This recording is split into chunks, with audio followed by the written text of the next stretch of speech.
Hi everyone, it's me. Welcome to today's video. We are going to be wrapping up all the books I read in February. For my overall stats for the month, I read 12 books, which I think is pretty dang good. Seeing as February is a shorter than usual month, I think 12 books is pretty dang impressive. Pat on my own back for that one. Our genre breakdown was 5 fantasy, 4 romance, 2 like general or literary fiction, and then 1 like horror, scary kind of a book. We did manage to finish our entire monthly TBR, so 5 out of 5. Thank goodness we have redeemed ourselves from January when I did not read that Riley Sager book. One thing I will say is some of you have probably noticed. So on my Fable book club, which is the book club that mimics my in-person book club, our monthly pick was Legendborn for February, and I was kind of like already on the fence of whether I wanted to reread it or not, because if you guys have been here with me for a while, you know that I read it, I think sometime around last summer. I really wanted to love Legendborn, but I didn't connect to the characters as much as I really wanted to. It wasn't compelling enough for me to want to reread it this month. So I'm sorry to everyone over on Fable. Yeah, kind of failed you this month. So I haven't been as active in our Fable book club. But our March pick is going to be Sunrise on the Reaping by Suzanne Collins. That is the new Hunger Games book that is coming out in March. It does release March 18th. So on Fable, I'm going to be keeping the book pick as Legendborn until then. So everyone can have time to read Legendborn if you are still planning on reading it. And then on March 18th, we'll switch over to Sunrise on the Reaping, which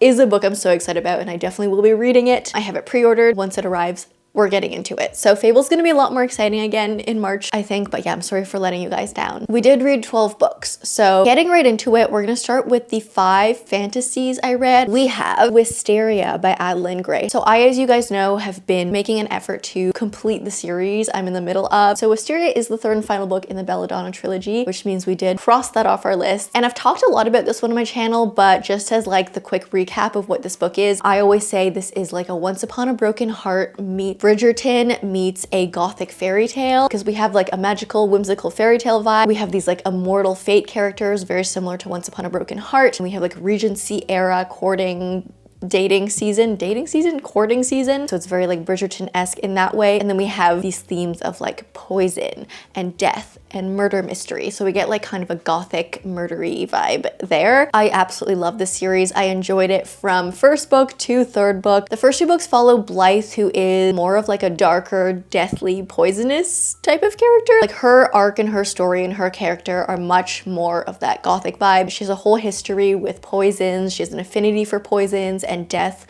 and all that kind of stuff. So the first 2 books read more as like gothic murder mysteries. And then Wisteria, this 3rd book, reads more whimsy fairy tale. This one definitely gave me Evangeline and Jax vibes from Once Upon a Broken Heart. And I really loved this 3rd book. It is a little bit different from the first 2 books because we're following another character. The first 2 books follow Blythe. The 3rd book follows, I said that completely wrong, didn't I? I'm so sorry. This is not a good way to start this wrap. The first 2 books follow Signa, not Blythe, and the 3rd book follows Blythe. Blythe is Signa's cousin, who we see in the first 2 books, especially in the 2nd book starts becoming more of a like main important character, and then the 3rd book is completely hers. I loved the series. It was beautifully written. This is a YA series, so it is very devourable, like it's very easy to consume, but the writing is very like poetic, lyrical, and I really like these books for like the fairy tale vibes. These are probably like very romantic-y, like the romance plot is equal to the fantasy plot, and so the magic systems aren't like, I wouldn't even call them magic systems. It's just kind of magic, like how magic exists in fairy tales. That's how it exists in these books. So these aren't books where you have to like take a lot of time to learn how magic works. The world building is very simple, but magic really aids as just like a part of the story. This book definitely played with my emotion. I remember specifically reading the epilogue of this book, which was so well done. And like you guys know, coming from me, that means a lot because I'm generally the type of person who like does not like an epilogue. I think they're boring. I think for the most part, they don't have to be there. And that may just be my personal opinion, but I'm not an epilogue girly. I'm just like, once the story's over, the story's over. And epilogues I find are like normally very cheesy and just like, yeah, just like unnecessary. But the epilogue in this book was done so well. Like, I think if this book didn't have the epilogue, I would be pissed. Like, I'd be mad at how the book ended. But yeah, the epilogue was really well done, and it was really well incorporated into the story where like it actually had to be there. That was Wisteria. That was my first read of the month, and I absolutely loved this. Great way to conclude the series. One that I didn't love so much was Fate of the Sun King. So this is the third book in the Artifacts of Oranos series. There are 4 books in total, and this one is another fantasy romance. Definitely has more of a complex like fantasy story, and I was already kind of like torn going into this third book because I thought the first book, which is The Trial of the Sun Queen, I thought that one was fine. I thought it was fun. I did have a lot of fun reading it. I didn't think it was like overly unique in terms of like the character tropes and the relationship tropes and the plot points and even the world. Like, there were some unique elements in the world. I was like, okay, I could see the series going somewhere. Like, I see the potential in the series. Yeah, the first book was just so fun. It's got trials. It's got the whole 3 trials thing. Obviously, it's called Trial of the Sun Queen. So I had high hopes for the series. I went on to read the second book, didn't love it so much. To me, it felt like very much a filler book, very much an in-between book, second book syndrome. There was a lot of like romance development in the second book, which I personally didn't love. Like, I wasn't completely invested in this couple, and I just feel like the way the relationship development was done was very, very like romantic-y tropey, and I didn't believe it. I didn't feel it. I just felt like it was pulling from popular romanticities like ACOTAR. It was just trying to like recreate that, and so I didn't love it. Had hopes going into the third book because I was like, you know what, maybe that was just second book syndrome. Happens all the time. Happens to the best of authors and to the best of series. Turns out I will not be completing this series. That's what I decided after reading this one. One thing I will say that this book did really well is that at the beginning of this book we had a glossary of characters, and as someone who doesn't really like read series like back to back to back in a row, I found that to be really helpful because, as you've noticed, as I've already flubbed up in this video, I am pretty like good at remembering plot points and like pretty specific things about books that I read, but character names are the things that just leave my head. So having the glossary of character names just to like refresh my memory of like who's who was really helpful at the beginning of this book, so I did really like that. And I will say there was a lot more plot-wise that happened in this book versus the second book, so I enjoyed that as well. I definitely think this was better than the second book overall, just because of, you know, things were exciting, things were happening again, and so I did like this one more, but I just wasn't fully convinced. I think a lot of the things that were happening were still very tropey. I feel like as the book goes on, it gets more and more copycat, unfortunately. A general note on this series as a whole is I just find the dialogue to be really cringy, especially the romantic dialogue. There was a nickname that I really didn't like, and I don't know, should I say it? Should I tell you the nickname? I don't know if it's like a little bit spoilery. You know what? If you don't want spoilers, skip like the next 10 seconds of this video because the nickname was Lightning Bug. Like, what do you mean? How is that romantic? I don't know, maybe some people like that nickname, and again, maybe it's just a personal preference thing, but the second I like read that nickname, I was like, there's no way. There's no way. In this world, in this vibe of a book where it is sort of like, it's very much a high stakes series, that's what you're gonna call your love interest?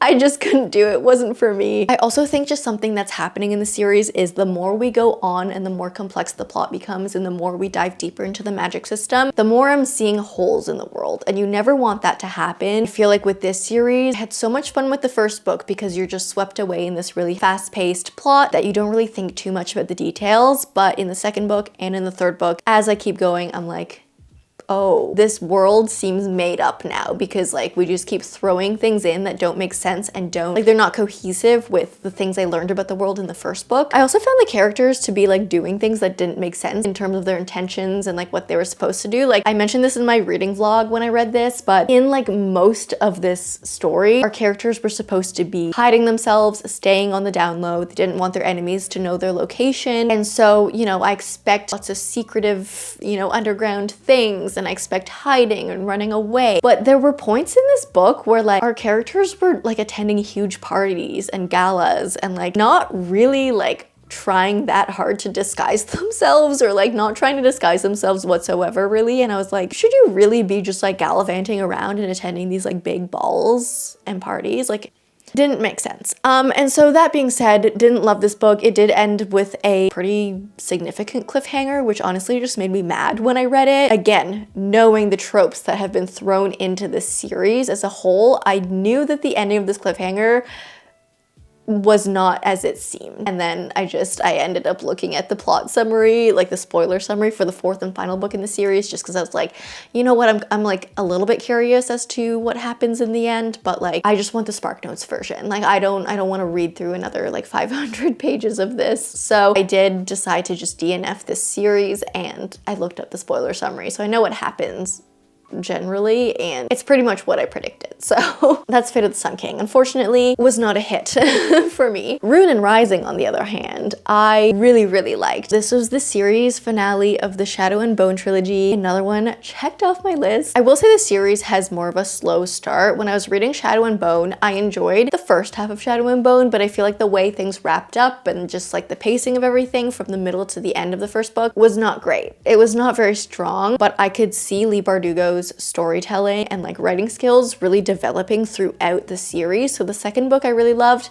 and this third book I also really loved. I really actually adore the way things ended in the series. I feel like it's a little bit controversial on whether or not people like the series and the turnout of it and everything, but I really liked it. I found the way that this series ended to be very like balanced. Everything made sense. Everything happened for a reason, and I could see why it ended the way it did. Something I also like about this series is, so it is a fantasy. There is like a little bit of a romance subplot, but overall this is generally categorized as YA fantasy. There is a love interest in this book, or there are a few.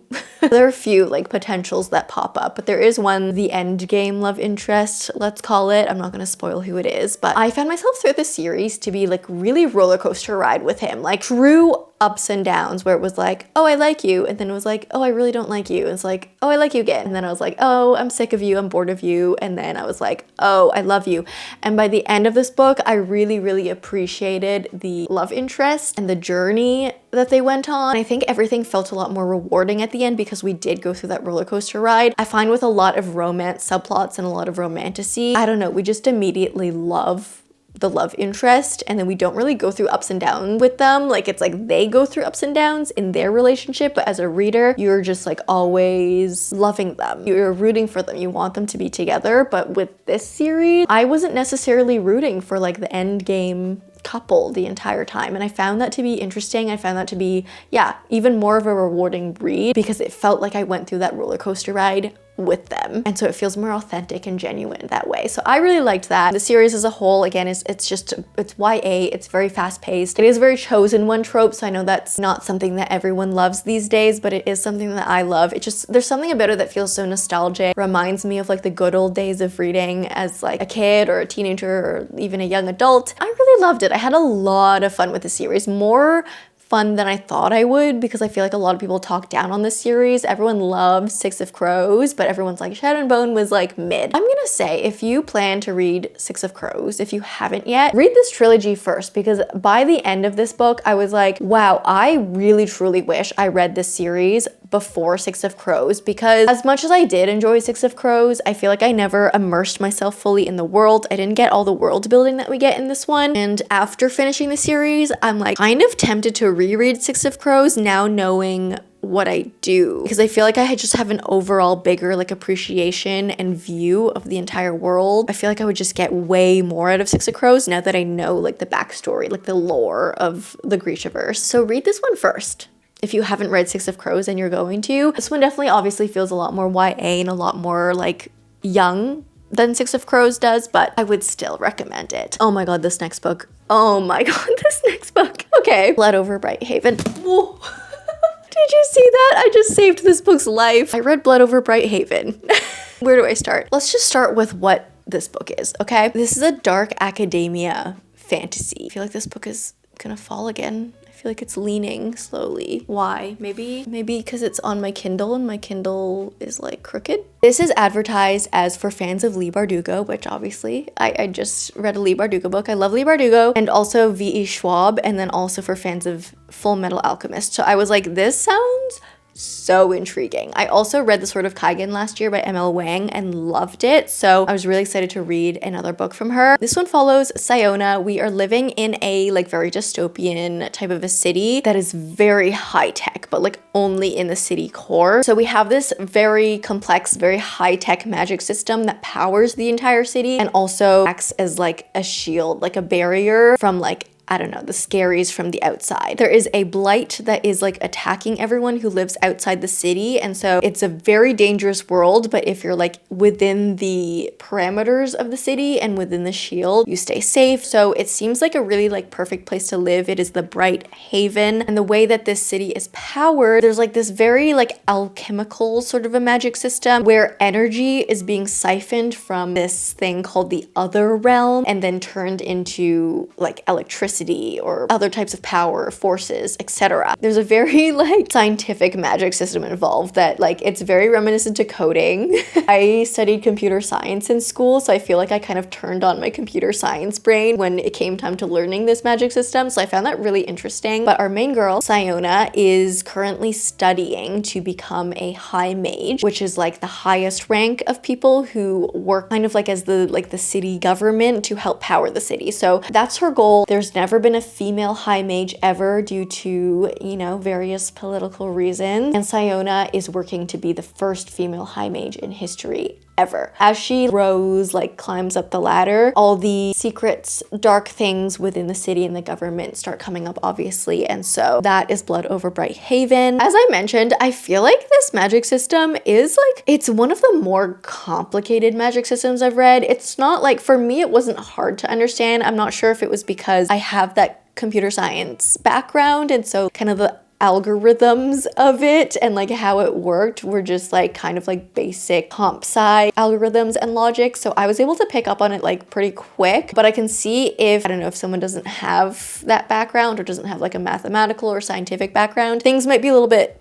complex in the magic system. And even while it was being described to us and we were like learning about it, I was like, is there a point for the magic system to be this complex? Because this is a standalone book. So I'm like, for a standalone book that's like not that long, this book is like 415 pages or something like that. So it's not that long, but for a standalone book of that length to have such a complex magic system and to like spend so much time teaching us about the magic system, I was like, is there a point to this? Like, will there be a point in like learning this? Like, why? Why is it so complicated? Trust the process. That's all I have to say. Trust the process. It does come back. There is a point in why you learn so much about it, and just keep going with it. At the beginning of this book, we started with a prologue that's so intense, draws you in. Remember when we were talking about Sword of Kaigen and I was like, wow, ML Wang like really brought me into this book within the first 15 pages and like made me feel so connected to the characters and like made me care about them truly like right away. She did the same thing in this book, where in the prologue, within the first 10 pages of this book, I'm pretty sure I was like like hyperventilating, like gasping, just hoping for the best for these characters that I like literally just met. After that dramatic opening, we do get more into like the scientific world building of everything. And then at the end of this book, like it's just, it's kind of madness. It's not a happy book. If you want to read a book that will make you feel like sunshine and butterflies and rainbows and like make you feel good at the end, maybe save this one for another day. But if you love a book that has a tragically beautiful ending where it's like, it's not completely positive, it's a little bit bittersweet, but you can see why it had to happen that way, definitely read this book. And I love endings like that, so I loved this book. I'm gonna compare this book to Sword of Kaigen because it's the only other book I've read by ML Wang. While Sword of Kaigen was more of an emotional like hurt, like an emotional personal pain, this one was more of like a political trauma pain. Like, oh my gosh, the world sucks. Check trigger warnings if you know you have specific trigger warnings, because there are certain things that happen in this book that are very intense, very dark, and ML Wang does not shy away from explaining certain things in more detail. Be emotionally prepared for this one when you get into it, but it's so good. It's one of those books that I was a little bit torn at the end. I knew I loved it. Like, when I finished this book, I knew I loved it, but I think what I was torn about was I never fully ended up loving Sayona as the main character, which is, it's always so interesting when you read a book and you never love the main character. So I was like, ooh, like, what do I rate this book? I feel like I was always within like a 4 to 5 range, but I was like, ooh, but I didn't love her. She's not my favorite character in terms of like personality, but in terms of like being invested in her story and following her and seeing what she like chooses to do, I was definitely invested in that the entire way. So I think when an author can really pull you into a story and make you feel invested into a character that you don't like necessarily fully love, I think that takes more skill. And so I have to give it to ML Wang. It's kind of similar. It's not the exact same by any means, but like kind of similar feeling to like Yellowface by R.F. Kuang, where you don't really love the main character, but you're so invested in what happens and like what they choose to do and like what consequences come out of that. That was very much Blood Over Brighthaven, but in a more like in a much more dark academia, fantasy, higher stakes sort of a way. This book was so good. I'm still thinking about it a week after I read it. I finished it last week, and this one made my brain think. It made me turn my brain on, both logically and politically. It's a big one, and not in terms of like book size, because again, it's only like around 400 pages, but it packs a punch. There's a lot in here that ML Wang explores. I would highly recommend this one. Okay, I have my Kindle here because I read The Irresistible Urge to Fall for Your Enemy. This is the traditionally published version of the Hermione fanfic, which was called Draco Malfoy and the Malfoy? What did I just say? Draco Malfoy and the Mortifying Ordeal of Falling in Love. Wow, those titles are so long. I never read the fanfic version. I've heard a lot about it, but I was really excited to read this one, and I'm so grateful that I received an early copy of it. So this one is a romantasy. It's advertised as The Love Hypothesis meets the Emily Wilde series, and when I saw that, I was like, oh, that's interesting. After reading it, I can definitely see it. It's like literally an exact mix of those two. We have similarities to The Love Hypothesis because we have our main character who's like Hermione, but her name is actually Orienne in this book. She is like, you know, a woman in STEM. I feel like a lot of the humor in this book also reminded me of like Ali Hazelwood style humor. So that was really interesting to read. But then we get this like Emily Wilde side of things where we have magic and we have kind of like a quirky relationship. It's definitely Grumpy Sunshine, but like a reverse kind of a way, where our female main character, who's like the very stuck-up type of a character, and then we have our male main character who's Draco Malfoy, but his name is Osric here, who is kind of like this like suave, smooth kind of a guy. And it's very similar to Emily Wilde in the sense where we're like exploring like fairy things, like folklore fairy things. We're trying to find spaces where the lining between like fairy world and real world are thin. So it was very reminiscent of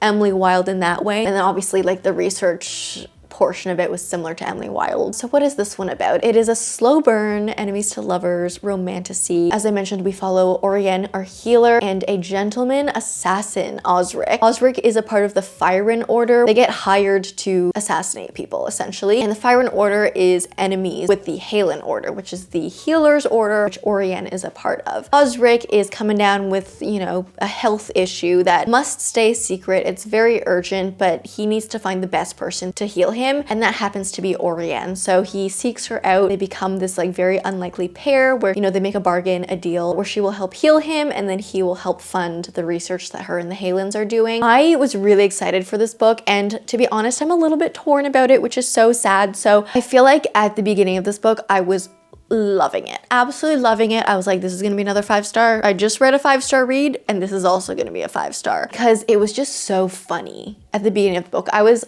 laughing out loud. I was literally like chuckling, chortling, whatever other laughter sounds you can make. I was doing that, and I don't do that. That is not something I do. I don't read a book and laugh out loud.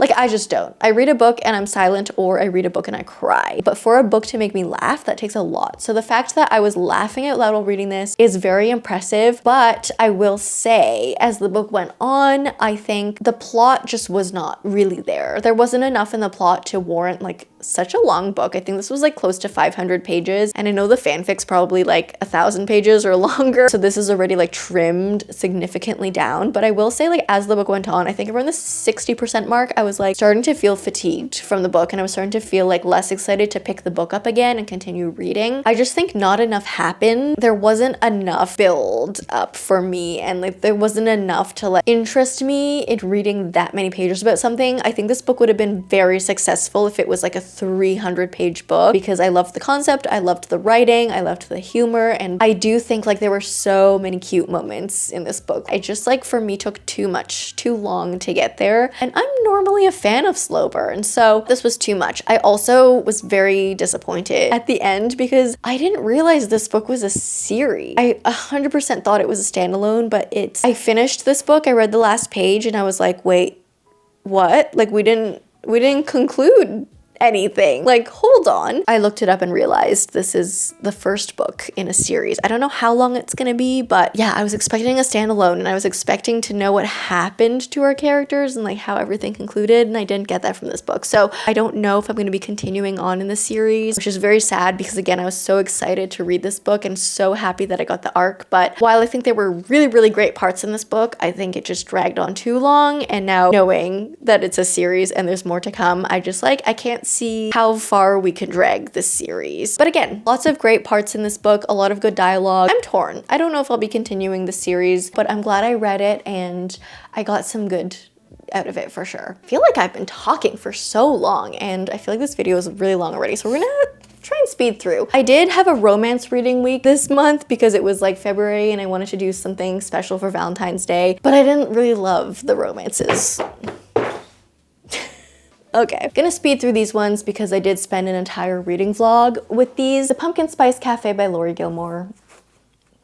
Should I try and wrap this up in one sentence? This is the part of the Dream Harbor collection of books where it's like set in a very Gilmore Girls Stars Hollow coded town, and every book is like sort of a standalone romance set in that town. This one's about the owner of the Pumpkin Spice Cafe, and she's just like moved in and she's trying to figure out how to like run her business. I don't know, it's cute, it's cozy, it's like you read it in a day kind of a thing, but personally, I didn't get very much of this book. It's very just like, there's nothing unexpected that happened. So if you're looking for a book like that where like, you know, everything's predictable, it's just kind of comforting, go for it if you want like a light palate cleanser read that you can get through quickly. But I just don't think these books are my cup of tea. I did like this one more than I liked The Christmas Tree Farm, which I read around Christmas, so there's that. But as cute as these books are and as much as I would like to collect all of these just because they're so adorable on your bookshelf, I don't love these. And that's all I'm gonna say about it. If you wanna hear more, watch my video earlier this month where I read Romances for a Week. It's the video where the bookstore owner picks my romance reads. Time and Tide by J.M. Frey was next. I don't think any of these paperbacks are gonna stand up. Gonna go through this one quick again because, you know, it's also in that vlog. This one is a queer, like Regency, no, it's Georgian era. It's right before Regency era romance with a little bit of magical realism, and I had a lot of high hopes for this one because I feel like the concept of it just sounded really good. I wanted to love it. It's also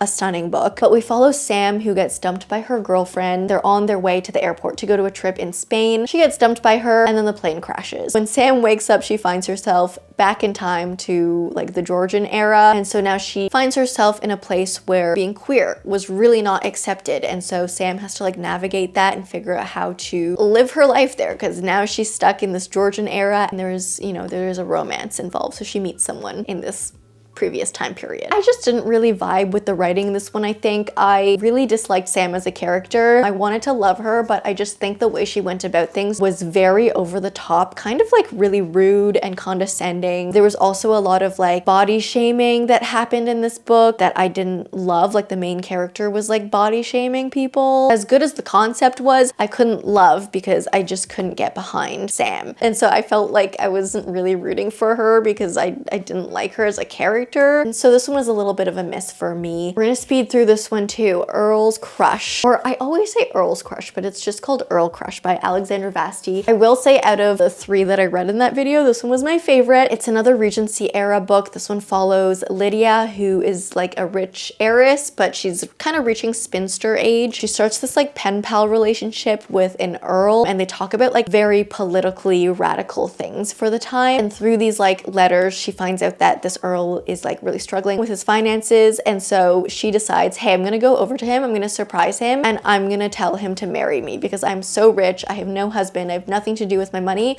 and I think this guy, you know, he has a really sound head on his shoulders and I want to help him. At this point, the earl doesn't know who she is because she writes under a pseudonym, and so she shows up, she's like, hey, I'm the one you've been writing to, and the earl's like, what? Turns out that earl was not actually writing to her. It was coming from someone else who was also using a pseudonym but pretending to be the earl. So then her and this actual earl go on this quest to find who this mystery letter writer was. I found this to be quirky, funny. I think the humor in this one was pretty good. And I found the quest type of story with this, like when they went on the quest to like find who the Earl was, I thought that was fun as well. I don't really have that much more to say about it. I think I talked about it more in my romance video again, but I think the week of reading romance just kind of like mushed my brain a lot. Everything's just a pile of mush from that week, so I don't have too much more to say about this one. All right, these ones were not in reading vlogs, so we're gonna go more at a normal pace for these ones, but All Roads Lead Here by Mariana Zapata. So this one is a romance, obviously. What did I just kick? It is a grumpy sunshine. It is like a small town. It is slow burn. We follow Aurora in this one, who has just given up on her life. She's gone through a really messy breakup. She has a lot of secrets with that past relationship as well. She decides to just like get up and move back to the small town where her and her mom used to live. This is where she grew up. She's like, I just need some peace and quiet. I need to leave the city. Her landlord turns out to be this very grumpy, but you know, good looking guy who at first really doesn't get along with her. And we get into the story where, you know, there's a romance. We get to know these like characters in this small town, and we kind of have this like wild element where Aurora goes on like all these hikes to kind of like connect with her mom again, because she has all these like fond memories of hiking with her mom, and she has a lot of trauma from her past that she, you know, needs to work through. So these hikes are really helping her unravel all of that trauma. Something I loved about this book was that the adults in this book were actually acting like adults. And there are so many like romances out there these days where we're following early 30s, mid 30s to 40s characters that act so young, that act like they're like teenagers or they're 20, and it annoys me to no end. So the fact that these characters were older, I think our girl was like 33 or something, and then the guy was like close to 40. The fact that they were acting actually their age was really refreshing to read. So I really liked that about this book. I also liked how the grumpy sunshine was done here, because the grumpy was not overly grumpy. The sunshine was not overly sunshine. I find a lot of the time when I read grumpy sunshines, I actually end up being really annoyed at whoever the sunshine character is, because I'm like, why? You're just annoying at this point. Maybe I'm a grump. Maybe I'm the grumpy, but I don't think I am. I think in real life, I'm the sunshine in my relationship. But for some reason, a lot of book character sunshines are very annoying to me, and the sunshine in this book was great. Didn't annoy me whatsoever. Maybe it could have also been the fact that she was actually acting like an adult, which, you know, obviously helped that entire case. Overall, I liked the story. I thought it was good. The journey we went on was amazing. I really like romances where there's a lot more to the romance, like a lot more going on with our characters' lives outside of just the relationship. It keeps me more like motivated and captivated to continue reading. I feel like books that are just like purely romance, I get bored by the end of them. I will say though, these books are long for romances, and as much as I love a slow burn, I feel like there's a lot of dialogue in Mariana Zapata books in general that can be cut down, that could probably be trimmed. I also appreciate Mariana Zapata for being able to build up an emotional connection between two characters before the romance even starts. She really, like, we have dislike to lovers, but you can really tell that the emotional connection starts being built as friendship first, and then it gets romantic, and then it gets physical. Like, all this stuff happens in the right order for me, and I really appreciate that in this world of romance where, you know, a lot of it is smut first, romance first, like lust first. I will say there was a pet name in this book. Ooh, that really took me out. What was it? Oh, he was calling her Buddy. And I know I just talked about how I liked that these characters like became friends first before the romance started, but Buddy? No. I don't need Buddy in my life. There was kind of like some reasoning as to why he was calling her Buddy, that it was kind of explained at the end of the book, but like I was like, no, let's not buddy our romantic interest. So I didn't love that, but overall I found this to be the most enjoyable romance of the month. Oh, we're getting into Beartown, guys. I finally read Beartown. I'm so happy I finally read this book. I will say it lived up to the hype. I loved this. Loved this. As someone who is not a fan of hockey, which I know I'm the worst Canadian ever, I don't really care about hockey. I loved this book. If you don't know what Beartown is, this is a literary fiction. We follow a hockey team in a small town that is like all about hockey. That is everything that like the small town relies on. It's like their biggest source of cash flow. That is what supports their team. So everyone's obsessed with hockey. 95% of the town actually loves hockey, and the other 5% of the town is just obsessed with hating hockey because they hate how that's the only thing the town is about. Like, it's just very hockey central. Throughout this book, our town is not doing well financially at all. The entire town is banking on it's called like the junior hockey team to be successful and to win the like championship that they're in the middle of right now. Everyone has like different stakes depending on who the character is. So we get this extremely multi-POV story. We follow members of the hockey team, we follow the coach, follow the general manager, a couple of the parents, we follow someone who like works at the bar across the street. We follow just like a whole cast of characters that directly or indirectly get affected by hockey. And then in the midst of all of this like kerfuffle with the hockey team, this very big tragic incident happens that just throws the whole town upside down. We see how it ripples throughout the team and the town. It's so well done. My experience reading this book, I think at the beginning I was kind of like overwhelmed by all the hockey stuff, and like I knew that this book was about a hockey town, and I knew I was going to go into a book where there was a lot of hockey reference. As someone who really doesn't care about hockey, the beginning was maybe a little bit slow for me to get into because I was like, wow, these people really love hockey and I really can't relate. We also get introduced to a lot of characters very quick. Like I mentioned, this book is very multi-POV, and by that I mean we're constantly switching characters. We don't even have like, you know, it's not one of those books where every chapter starts as a new character. It's like every paragraph we switch to someone else, and I found the pacing and like the writing style of the book to be a little bit like jarring at the beginning and something that I had to get used to. But once I got used to it and once I kind of like had my bearings set in this town, I really started to like get into it and feel really invested in everyone in this town. The writing style I would compare to Sally Rooney, but less frustrating. Very similar to Sally Rooney because you really get deep into these characters' heads, and like by the end of the book, you feel like you have gone into these characters' streams of consciousness. That is the way Frederick Bachman writes. That's also the way Sally Rooney writes, but it's less frustrating because Frederick Bachman uses punctuation. It's much easier to follow. It's less like chaotic, but you still get that sense of like, wow, I'm really in this character's mind right now. And there are some beautiful quotes in this book, beautifully written quotes. I took a picture of a quote, and that is something I never do. Okay, I'm gonna read a quote to you guys. This has never happened in the history of my channel. And this is not a spoiler. It's just like a very general thing, you know, it doesn't say anything about specific plot points. But so the first thing that happens in conflict is that we choose a side because it's easier than trying to hold two thoughts in our heads at the same time. The second thing that happens is we seek out facts that confirm what we want to believe, comforting facts, ones that permit life to go on as normal. The third thing is that we dehumanize our enemy. There are many ways of doing that, but none is easier than taking her name away from her. I don't know, that hit me deep. I feel like so much of that is happening in the real world that like reading that, I was like, wow, because I've had these exact thoughts in my head, but I'm not as eloquent as Frederick Bachman is, and I wouldn't have been able to say it as elegantly as he does. And then also on that page just a little bit further down, he says, it doesn't take long to persuade each other to stop seeing a person as a person, and when enough people are quiet for long enough, a handful of voices can give the impression that everyone is screaming. Like, what?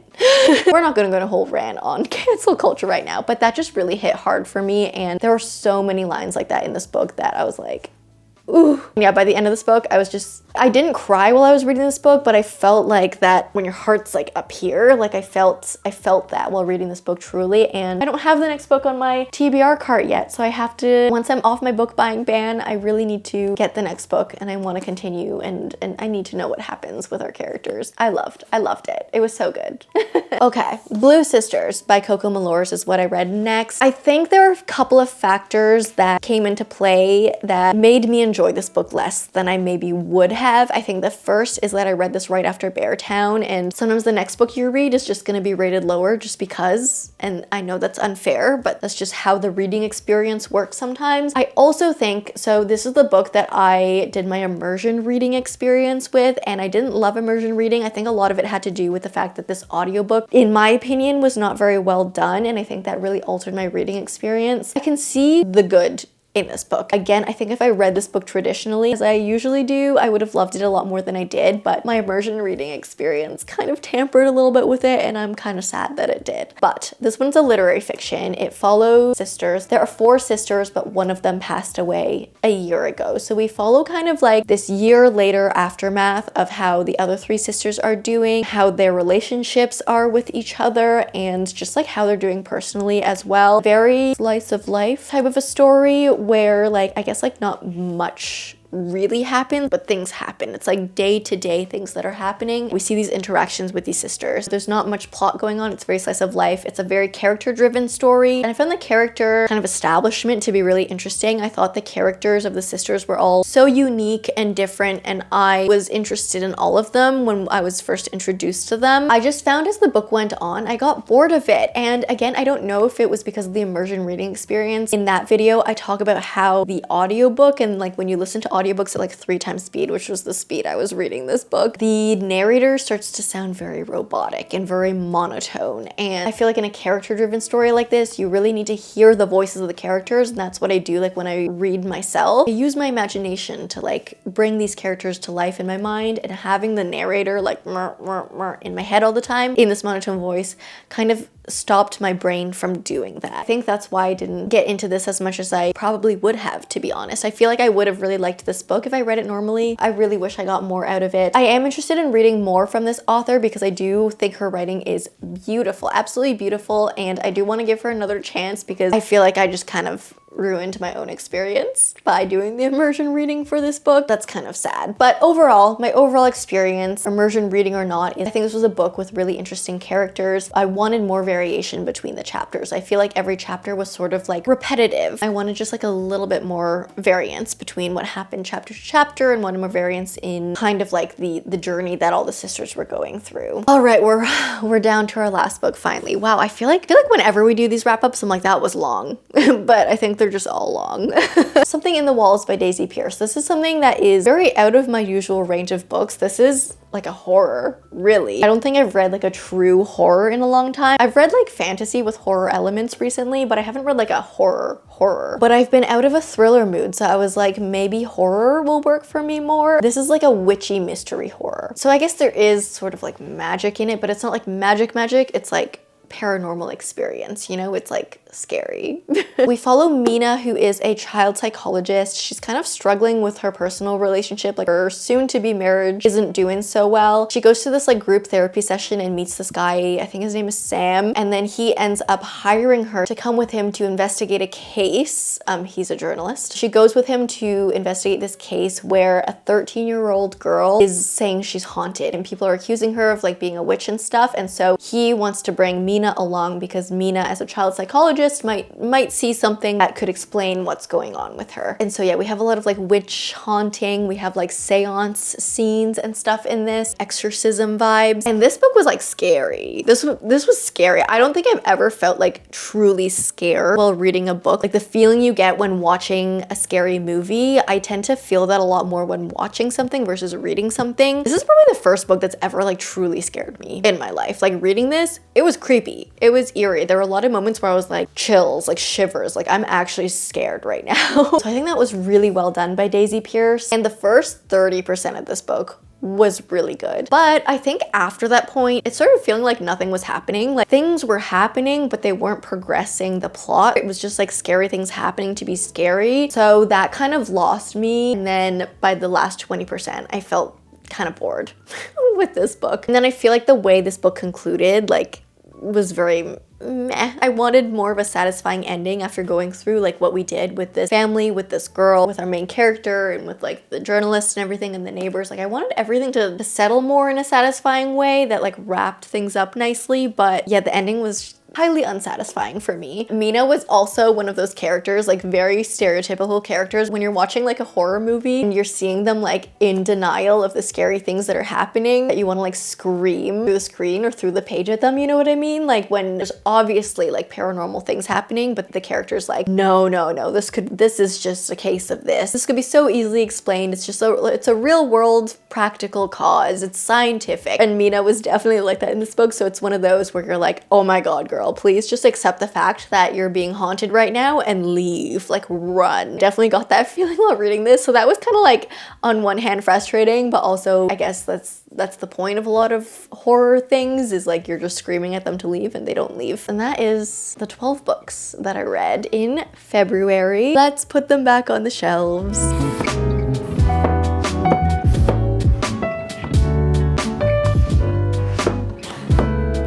All right, you guys, my camera's about to die. It's gonna die any second, but I hope you liked this video. If you did, please leave me a like and a comment. If you don't want to comment down below, let me know what you read in February. Okay, my camera's gonna die. I'm going so fast. If you like me, subscribe, do that bell thing, and I will see you in the next one.